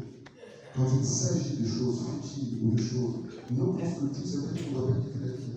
Il y a une mitzvah de kiffer chaque heure de ta vie. C'est une mitzvah sur laquelle tu rendras les comptes. Pourquoi tu n'as pas été heureux, tu ne peux pas kiffer? Seulement, Kedat Moshe Israël. Selon la Torah et les mitzvot. La fête Torah, là, vous allez voir. Tu dis à quelqu'un, tu veux qu'on aille, moi, qu'est-ce que vous faites? Je ne sais pas en France. Un truc, un bowling. On va rester dans le bowling. Ok? Il est 23h, moi je me rappelle que je me pardonne, je passe à remplir des fautes. Je prends l'exemple, nous, quand on était jeunes. On était en période jusqu'à 5h du matin, on claquait des dents, on était le son. Ok? 5h du matin. Qu'est-ce qu'on faisait après la boîte? On sortait dehors avec les copains et copines et on allait au café Joseph jusqu'à 7h du matin. Impossible pour nous de dormir. Une fois que c'est pas rentré à la maison, on se mettait à l'époque, c'était les cassettes. On voyait 3 films. On avait les yeux rouges comme ça. On dormait à midi. On se réveillait le soir à 20h. Tu dis? Quelle belle époque.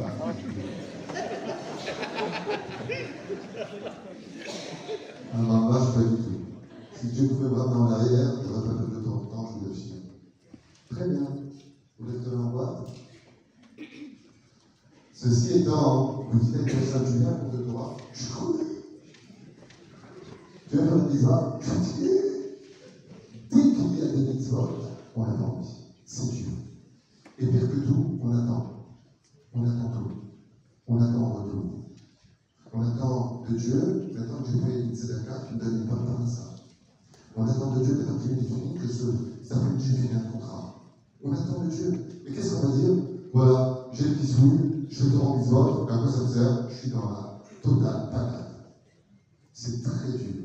Ce qui fait que la Torah nous apprendra une chose. Seul celui qui est capable de dire non à l'interdit, oui au permis, est un homme de libre.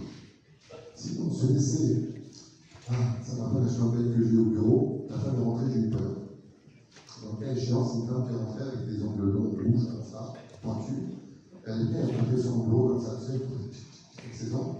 J'ai fait 3 ans avec, tu vois rien. Et je lui ai dit, vous êtes nerveuse? Elle m'a dit, pas si on ne m'énerve pas. Quand son mari est rentré, il m'a fait un dit, ça va pour l'instant? Ça va. Ok? J'ai dit à la femme une chose. Je lui ai dit une seule chose. Est-ce que si vous étiez calme, avant de commencer le chemin de veille, est-ce que vous pensez que ça allait beaucoup mieux dans votre vie de couple? Le mari a éclaté en larmes à ce moment-là, et la femme a dit, ah c'est sûr, mais je n'y arrive pas, je suis nerveuse. Je Je lui ai dit, vous savez ce que dit la Gemara de ça? Tout celui qui se met en colère, qui nous ovède à Bolazar. Qu'est-ce que c'est un homme qui a une addiction sur n'importe quel domaine? C'est un esclave de ses pulsions. Qui le veuille ou pas, la sexualité, tout ce que vous avez au monde, que ce soit les drogues, à partir du moment où tu as une addiction, tu es devenu l'esclave des pulsions. J'ai pas envie, ça me saoule. Qui parle? Posez-vous juste la question. Qui parle? Qui parle? Par contre, d'avoir envie d'aller au cinéma et de dire non, j'ai pas envie de vivre. Je fais des femmes incestueuses, je n'ai pas envie de perdre de temps, je préfère étudier l'âge de mort. Entre un film du James Bond qui vient de sortir avec des effets spéciaux type les plus grands commentateurs, une page de Gemara de Masechet Zvachim, avec un rachidoscope que tu vas prendre avec. Ça veut dire si tu as pris le bout, au lieu de prendre la chaîne, qu'est-ce que tu fais du corban? Si c'était pas un corban là, un corban fatal. Qu'est-ce que j'en ai à faire? Qu'est-ce que j'en ai à faire? En 2022, il parle de l'électricité, tu parles d'un chevaux qui va aller se prendre. Ouais. Ou bien encore, Baba Kama, si le bœuf rentre dans le trou du puits de ton voisin, qui paye? Papa, j'ai ni vache, ni puits, ni champ, j'habite dans le 16e, qu'est-ce que tu es en train de me gonfler avec mon histoire de vache? Ainsi donc, quand on comprend l'histoire, qu'est-ce qu'il y a de plus sympathique? Celui qui va contrôler ses pulsions et dire j'ai envie de dire du mal d'une personne, je ne vais pas le faire. Pourquoi? Parce que Dieu m'interdit. Ou celui qui va dire bah écoute, je commence à me saouler. Hein.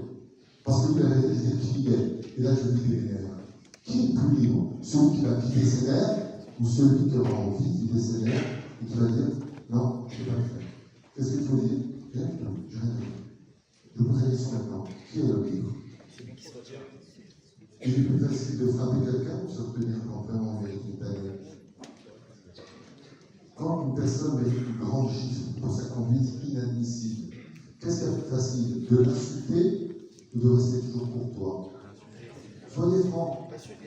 Hein? Le mot MERDE, arrêtez de le dire, vous allez voir, une carotte à la place. Avant, MERDE, ah, c'est bien. Carotte, c'est pas, ça fait pas bien. L'automne. Mais la reine, Hazal ou l'homme libre, c'est uniquement celui qui est capable d'accepter le challenge de respecter la Torah et les Mitzvot. Sinon, ce qui va se passer, c'est que tu ne te reconnaîtras pas à l'intérieur, et résultat des courses, tu es l'esclave de ton Yetzirah toute ta vie durant, sans jamais t'en rendre compte. Il va t'endormir. Moi, les jupes, jamais, le kissou, jamais, les filines, un jour sur deux, Shabbat, ça me saoule, en été, je m'ennuie, mais qui t'a dit de t'ennuyer? T'as peut-être organisé un Shabbat de flou. Nous, à Ashdob, les gens se font un Shabbat de 48 heures, je me filme. On a fait l'effet de Rosh Hashanah, et dommage, c'est pas encore 2 jours de Rosh Hashanah. Qu'est-ce que c'est? Elle dit, écoute, je vais voter du coup. Vous êtes où, Shabbat? J'avance, encore 2 points, et je vous laisse si vous avez des questions. Nos mariages et nos métiers, c'est ce qu'on avait dit. Est-ce que c'est un choix de retrouver son conjoint en amour? Est-ce que c'est un choix de se marier avec une personne bien précise? Non. Pour répondre, la Gemara nous dit, chers amis, la phrase suivante. 40 jours avant la conception d'une personne, on déclarera s'il sera riche, s'il sera pauvre, s'il sera en bonne santé, s'il sera malade, s'il sera grand, petit, fort, faible, son métier, tout sera prédestiné, sauf une chose, ça dit pour Rachat. Ça, c'est entre ses mains. Mais d'un coup, la Gemara nous annonce quelque chose de sympathique. Bat-ploni, les belles bleues. La fille d'un tel sera prédestinée à l'autre. Ainsi donc, est-ce que oui ou non, nos couples sont notre choix ou prédestinés par Dieu? La réponse est très simple. La paracha vient nous apprendre que pas du tout. Léa a été prédestinée depuis la création du monde à Esav. Elle a prié, elle a changé sa destination pour épouser Yaakov, avant même sa propre sœur qui était prédestinée à épouser son mari. Ainsi donc, nos prières peuvent changer absolument tout le cours de notre histoire. Même si ça a été déjà réalisé dans une vie précédente. Rien n'est plus fort au monde que la force de la prière. À l'épaille, on nous demande de lancer le Bachot, Vaya Adam Palel Kol Yom, La force de la parole, quand on la respecte, est capable de changer notre destinée. Alors écoutez bien. Qu'est-ce que ça veut dire et pourquoi on doit se marier avec notre épouse? La réponse est que dans la vie, quand on vient dans ce monde, le lieu dans lequel on va naître, la shrouna dans laquelle on va vivre, a un rapport avec des mondes précédents de réincarnation. Ce qui fait que si j'ai voté avec ma femme, automatiquement, il faudra qu'on vienne dans la même circonstance. Et qu'ensemble, on répare quelque chose. C'est pour ça que les Koubali disent, quand tu passes la roupa, tu veux la vérité à Adam et Tishto, l'homme et la femme, jusqu'à la roupa, c'est parce que vous avez des choses à réparer ensemble. Vous avez des choses à vivre ensemble. Vous avez des choses à partager ensemble.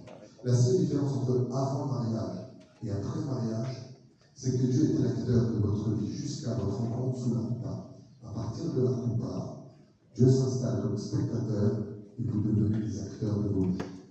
C'est à vous de jouer. C'est marqué dans le secret Soleil Yudzaïn Zou chez Zahra, Shrina Shriyodev.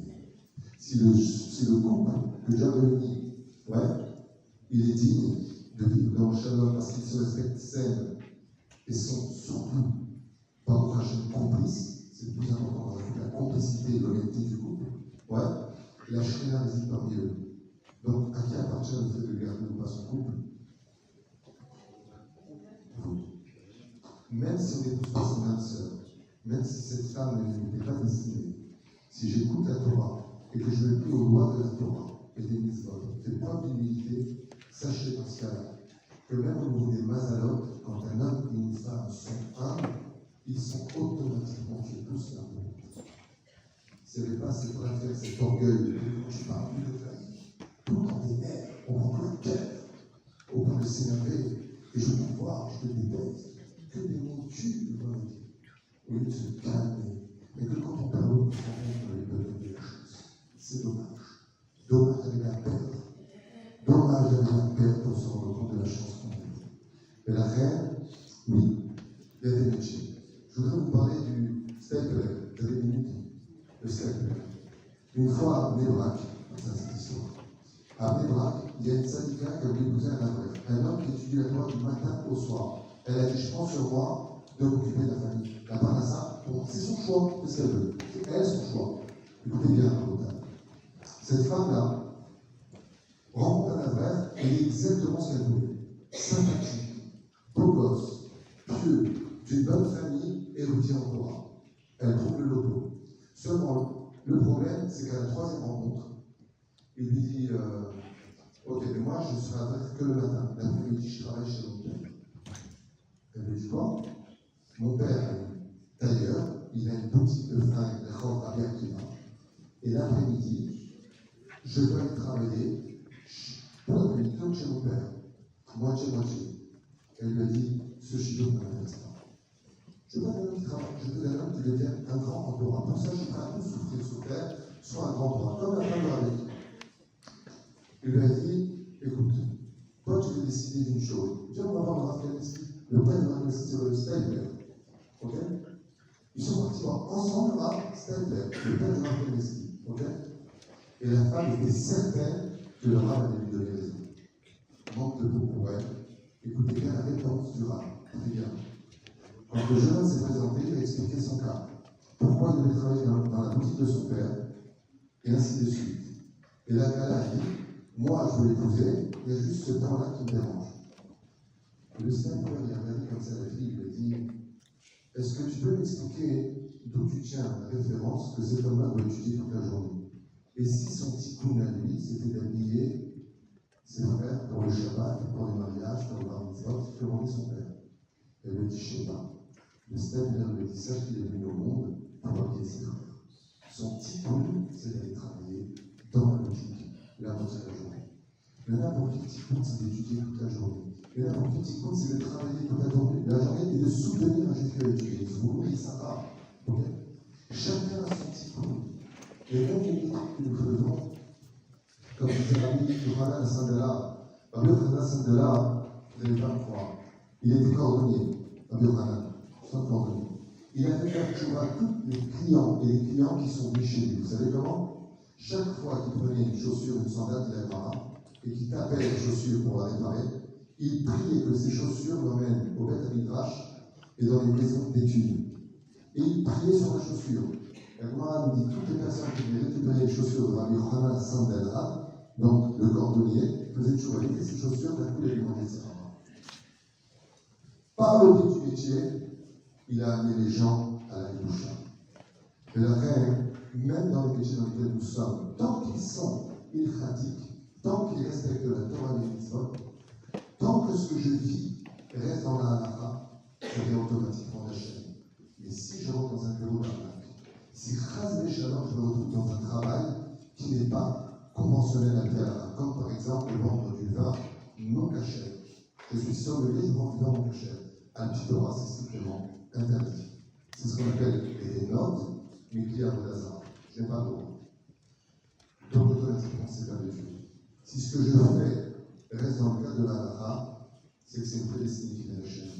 Là où il y a des Shamaïm, à Kol Shamaïm, Chutz, Mirat Shamaïm. Là où il n'y a pas de crainte du ciel, Dieu n'a rien à y voir. C'est comme un mec qui est en train d'arrêter au téléphone un pauvre non-juif qui n'a rien fait. Et il dit, Baruch Hashem, je vais arrêter 50 000 €. Comment tu dis, Baruch Hashem, Dieu t'a permis de voler, donc tu ne voleras pas. L'autre sol. Et toi, tu dis, Baruch Hashem, et qu'est-ce qu'il dit, la boutique? Il te dit, mais si je ne voulais pas, il m'aurait fait gagner. Et donc, il y a un détail, le Satan aussi, il a des forces. Lui aussi, il le garde chez lui. Et la reine, ça ne veut pas Hashem. Ça vient la citra de l'autre côté. Ce qui fait que quand on a un libre arbitre, vous avez bien compris le bon part. Être un homme libre, c'est celui qui est en train de dire tu mériterais que je m'énerve, tu mériterais que je sois mal, mais Dieu m'interdit. Alors je vais calmer mes pulsions, je vais calmer mes nerfs, et je vais te dire peut-être que tu as raison, on en parlera plus tard. Et ainsi donc, on peut gérer une vie sans jamais se discuter. Jamais. Tout le temps sur le dialogue, comme je le fais avec mon épouse depuis tant d'années. Jamais discuter. Comment on fait ça? Il n'y a pas de haut débat, et je ne dis pas, débat c'est pour les femmes. C'est un jeu de mots. Comment on fait ça? La réponse est très simple. On ne s'énerve pas. La Torah nous interdit de manquer de respect. On ne se manque pas de respect. La Torah nous interdit de nous humilier. On ne s'humilie pas. La Torah nous interdit d'être gassoir, c'est-à-dire vulgaire. Il n'y a pas de vulgaire à la maison, ni dans la voiture, ni ailleurs. Résultat des courses. Comment ça va, ma femme? Je finis avec un dernier point, je vous libère. On a commencé tard, je m'en excuse, donc je vous remercie du fond du cœur.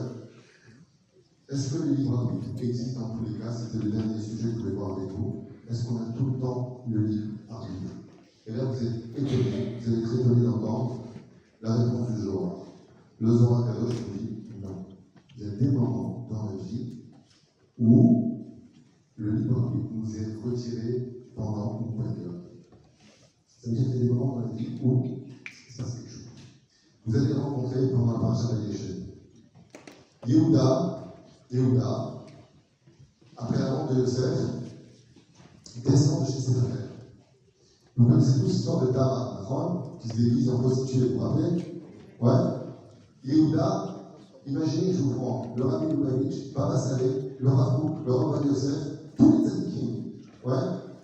Je vous réunis ensemble, ça fait la coucha de Yehuda. Vous imaginez qui on parle?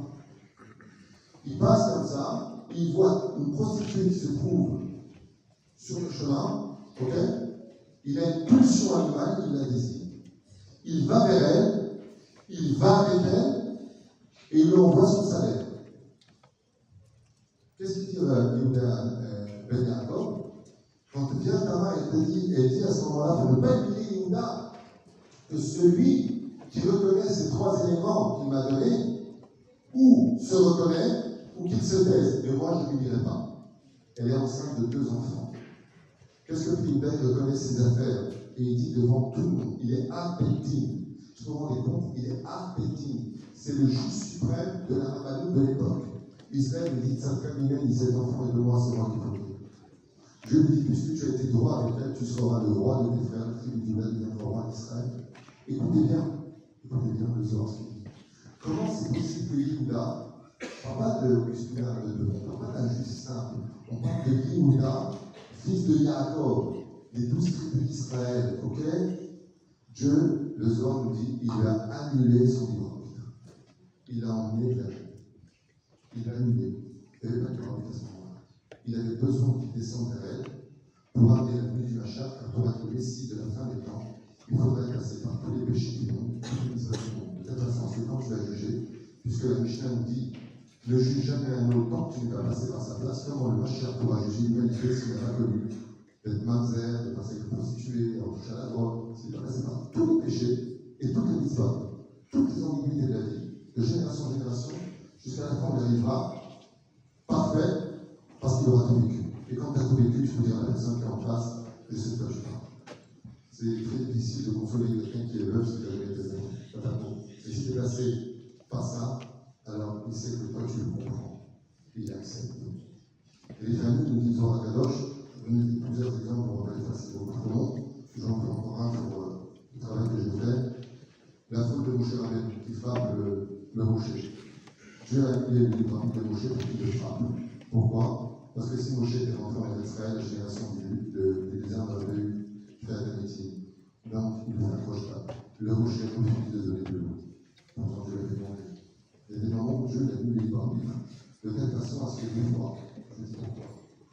Parce que des fois, Dieu nous emmène vers une chute, une porte. Ça s'appelle en hébreu, Yerida, Letzorer. Pour comprendre ça, c'est un sujet qui est très délicat et j'ai très peur qu'on en parle avec vous parce que les gens pourraient se faire des idées. Mais des fois, les diamants se trouvent dans la boue. Je sais pas si vous comprenez ce que je suis en train de dire. Et donc, quand on papa est dans la boue, des fois, qu'est-ce qu'il fait Hachem dans la destinée? Il fait, tu te pousses. Et là, tu tombes dans la boue. Et quand on la boue, d'un coup, tu te fais mal. Et qu'est-ce qu'il y a ici? Il y avait un diamant. Des fois, Dieu il te fait aller un petit peu à côté, il te fait descendre. Et un côté plus très cher, ça change de rien. Maintenant, peut-être fêté aujourd'hui. Il y a un moment de vide. Ça s'appelle Yerida, les oreilles, le découragement. Il ne peut pas t'en sourire, comme ça. Ça arrive. Des fois, on est fatigué. Juste en tapant.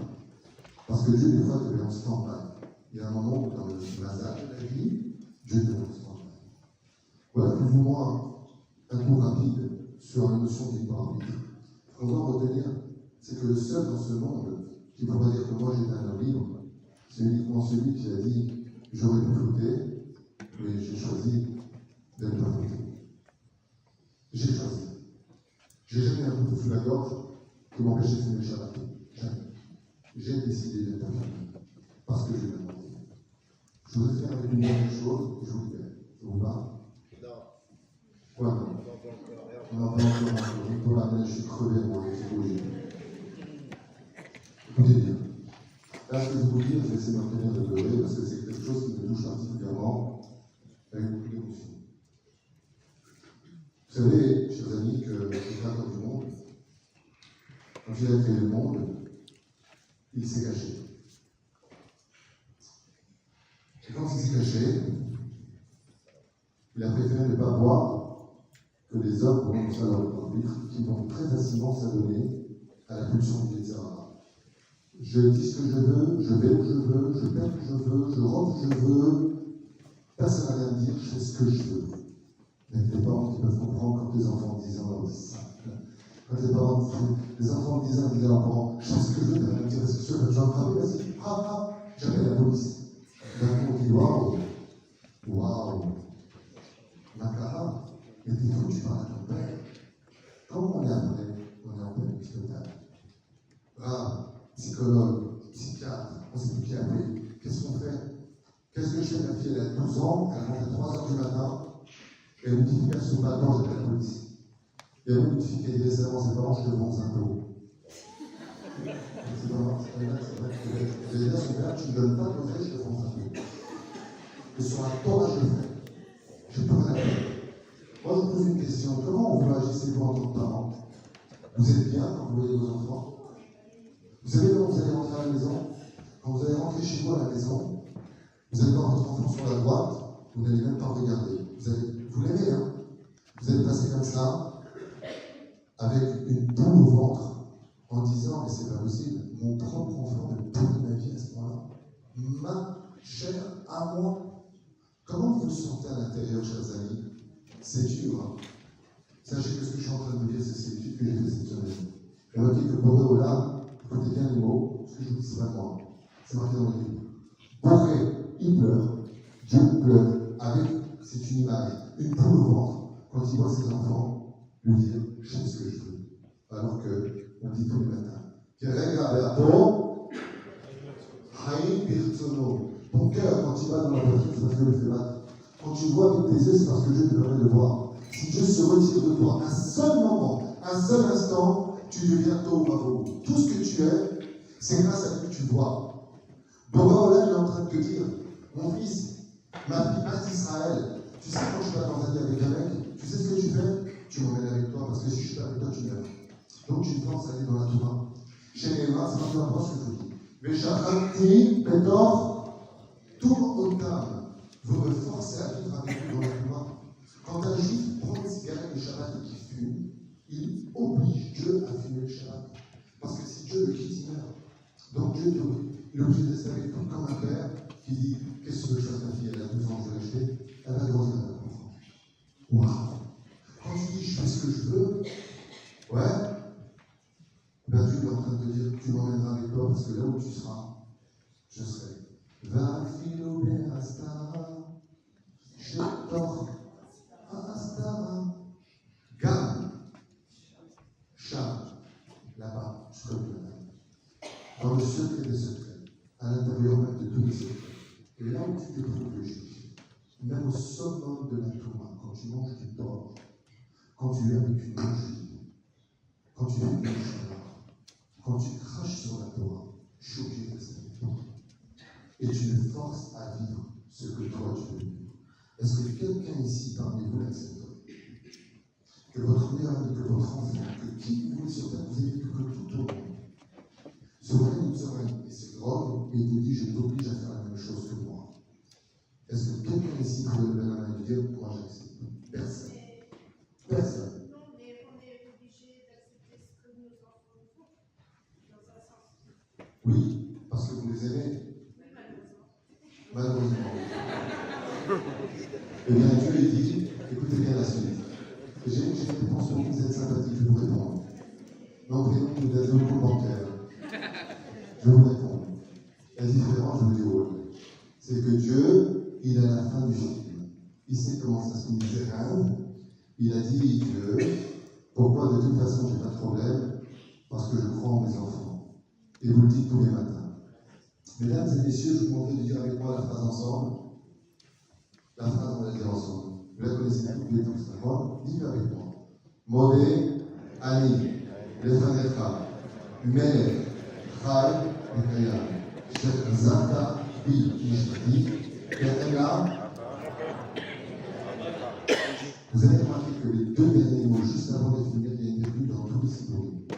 C'est pas comme vous venez de dire. C'est Bechemla, Psik, dans 50 miséricordes. Rabba Emunatecha, grand détail Emuna. Vous savez ce que c'est ça? Je vais vous dire la fin.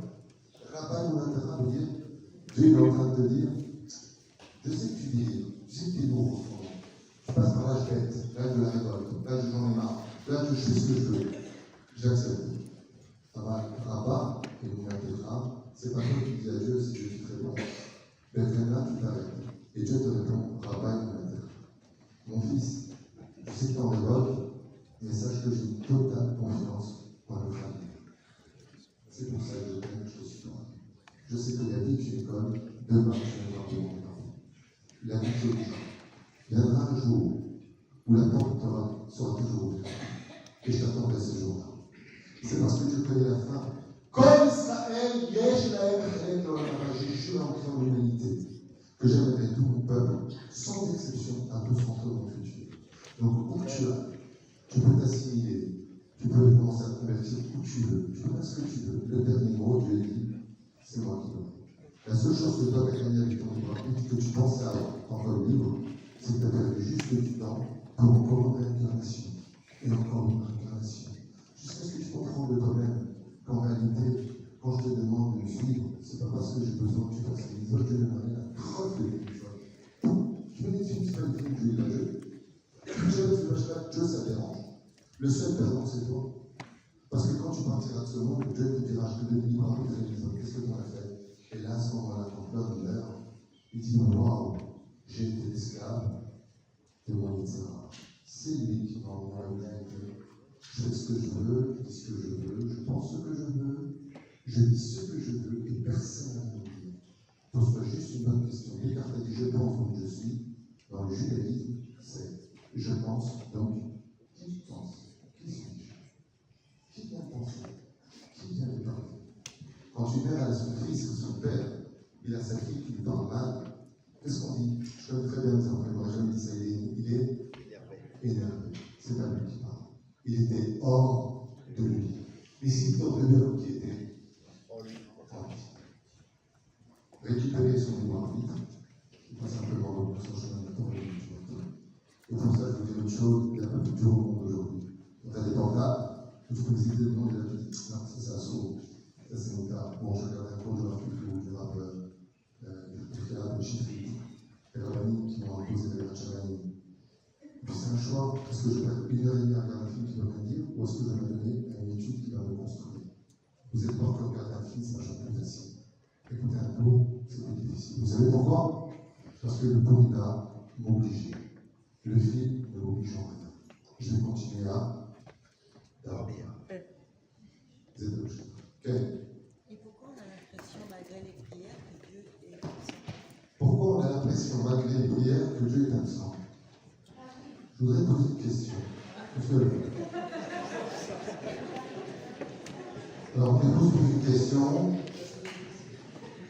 Je voudrais donner 3 réponses à cette question. Vous voulez qu'on donne 2 minutes et on se libère ou 5? Dites-moi. 5 minutes avec des Tunisiens ici, c'est pas fait. Ma femme a posé une question et elle dit pourquoi dans ce cas-là, quand on prie, mais on n'a pas le jeu, c'est pas grave, c'est pas grave. On a choisi de prier. Ok. Je vous dis quelque chose. Si votre enfant de 8 ans vous demande les clés de votre voiture pour aller conduire et vous supplie, pourquoi vous ne lui donnez pas?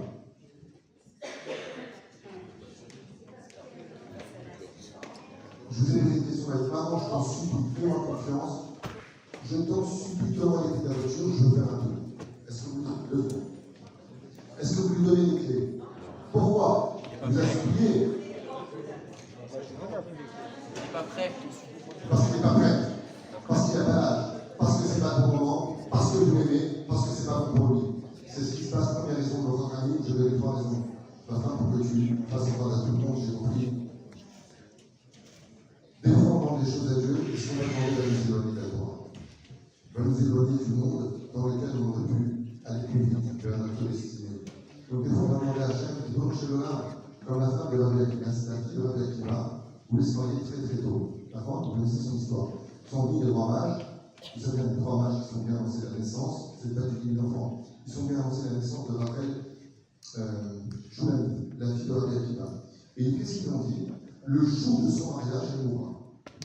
Le jour de son mariage. Elle a dit à son père, je ne comprends pas, pourquoi je ne marie pas? Rabbi Akiva disait, on a le temps. Mais j'ai pas le temps. Papa, pourquoi tu ne fais pas un genou?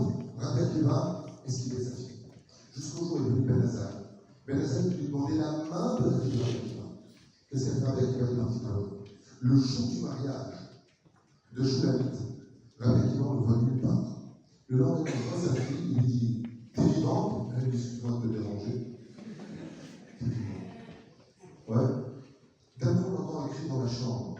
C'est la servante qui retire la broche des cheveux du mur, duquel elle sort avec cette broche, elle insiste. C'est un serpent extrêmement venimeux qui tue très vite une personne en moins de 20 minutes.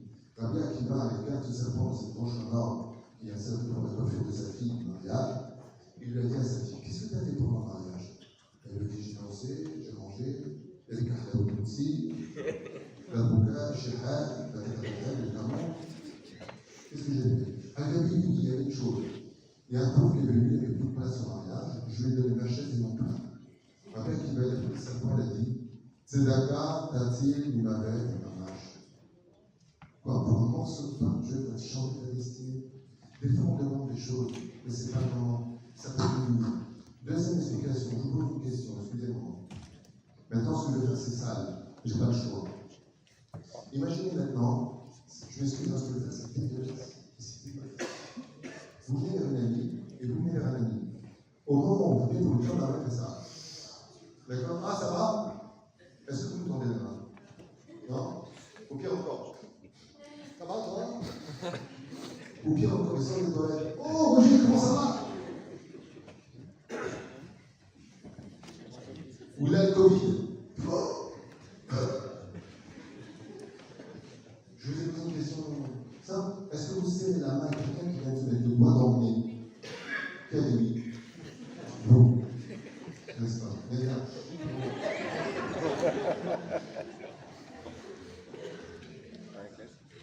Moi, je peux t'affirmer que si ça vraiment, tu vois, le truc, non. Ok? C'est dégoûtant, la fois. C'est ma qualité. C'est quoi? Il a mis les mains dans un produit visqueux. Est-ce que tu sais les mains? Quand vous voulez que Dieu écoute une bouche toute la journée, dit des insultes, humilie, parle des uns des autres, se moque toute la journée, tu mets sa bouche, tu dois aller. Ces personnes-là, comme j'ai l'habitude de le dire, on répond à la question, il faut leur offrir un cadeau.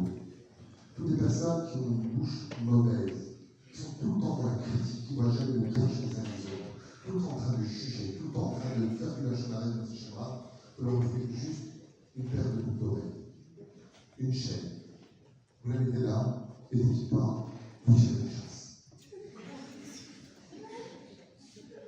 Quand quelqu'un est très très fort haleine, très mauvaise haleine, et qu'il part en face, bizarrement, tu verras que sans vouloir le laisser, tu vas en arrière, pas parce que tu n'aimes pas, parce que tu pues.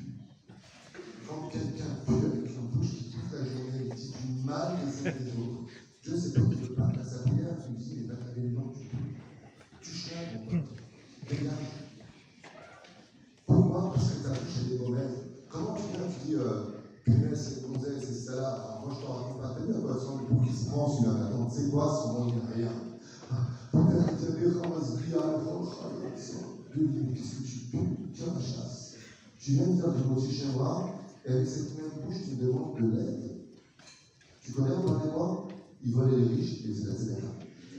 Ils étaient droits. Ils étaient riches. La troisième chose, c'est vrai qu'on prie et qu'on n'est pas exaucé. Il y a des choses que l'on fait qui sont des marchands à la prière de la femme. Il suffit d'acheter tout simplement un habit Hugo Boss. Hugo Boss, il y a automatiquement du lin dedans. Celui qui porte du charpnaise, sa prière n'est pas reçue. Celui qui a des élans à l'intérieur, qui ne fait pas de chouva, sa prière n'est jamais entendue. Au moins 40 jours, je sais qu'il a une levée, surtout la télévision, comme celui qui fait du lachanara, il peut monter et descendre. Celui qui part à la synagogue, il est à la synagogue, il part. Ça va manger des affaires, on va toujours en se rendre, il se dit, oh, bah, il dit, ah, il canache chez là-bas. Ouais, je te dis, t'as perdu les films. Chut, ça va, toi aussi, t'as parlé tout à l'heure. D'un coup, le mec qui sort de la synagogue, il vient pour parler de Zohar Kadosh, il dit, Filatou Shema. Il peut prier jusqu'à présent, celui-là. Là-bas. Tu viens dans Beth Hachem, la peine de père, tu parles dans la synagogue, pendant ces réformes de mon Kaddish. Tu sais combien il existe d'obstacles à la prière? C'est pour ça qu'on dit au Beth Hachem qui peut le dire travail. Quand on vient pour prier Hachem, n'oublie pas les détails. N'oublie pas les détails. Je vous donne un exemple. Est-ce qu'une femme accepterait un très beau solitaire qu'il a donné à une femme qui était sa maîtresse, et maintenant il dit à sa femme, j'ai récupéré la vache, je la donne. En général, les femmes normales te disent, vraiment, c'est exactement ce qu'il dit Hachem. Rabbi Shimon Bar Yochai, vous savez ce qu'il dit? Si j'avais été Dieu, j'aurais créé l'un avec deux bouches. Une pour demander le sel, le pain, comment ça va, l'autre que il est pour moi. Mais heureusement que Dieu n'a créé qu'une seule bouche, parce que si avec une bouche on fait du lachanara, on aurait fait doublement avec deux bouches. C'est pour ça qu'avant de s'adresser à Dieu, il se répond des Hachem, comme Dieu, tu le sais, déteste la vulgarité, l'orgueil, le mensonge, qu'est-ce qu'on ment, la moquerie. La moquerie, qu'est-ce qu'on se vanne, qu'est-ce qu'on se moque. On se chaque matin au soir, ce sont de grands imbéciles, pas les uns les autres. Et là, rien que le fanatisme, ça va changer, juste avec bonne mesure. Comme disait Rabbi Lubavitch, dans tout charia, il y a 50% de ce qu'on pense. Ouah, très aussi, non, on rigole. Vachement marrant. Moi, je suis mandolite. Alors que le mec, il s'est fait un régime, non. Pourquoi ça me regarde? Les épées couchées là. Une autre question? J'en finis. Ah, madame, vous êtes là, vous. Oui. Dieu aime la prière des agneaux. Oui, c'est ça. On doit prier. Allez-y. Des fois, il faut atteindre un nombre de prières, il faut insister. Ok, c'est une réponse de la gloire. Je sais qu'il ne faut pas trop insister non plus. que les habitants. Dieu, la prière des tzadikim, les Erfan de la Sibod, la Maskin. Est-ce que vous avez des questions sur le libre arbitre? Une question ou pas? Oui.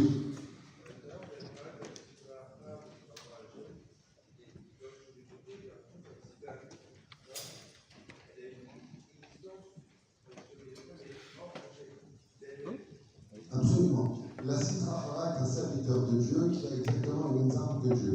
C'est ce que d'ailleurs la théologie chrétienne a voulu faire comprendre, le diable et Dieu. En faisant de l'unité, absolument pas. Le Satan est un bouffon de Dieu. Il faut bien comprendre. Le Satan, le Yitzhara, c'est un serviteur d'Hachem, c'est un ange.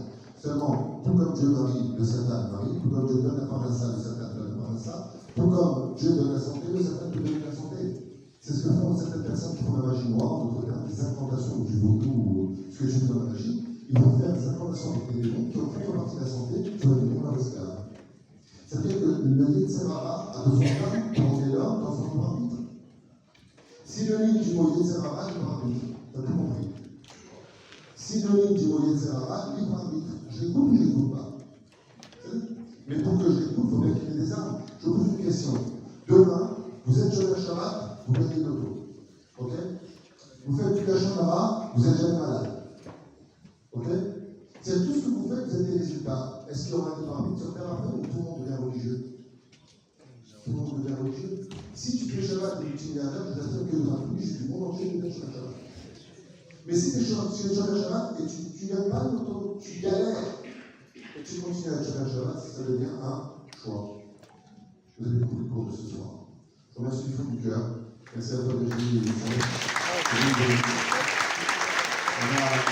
On a commencé le projet, vous pouvez participer, de là-bas, sous le principe Tobi. On a un projet que je sais pas aussi. Et je vous remercie du fond du cœur, on sera certainement au mois de mai, on verra. Que Dieu vous bénisse. Et je vous souhaite une très bonne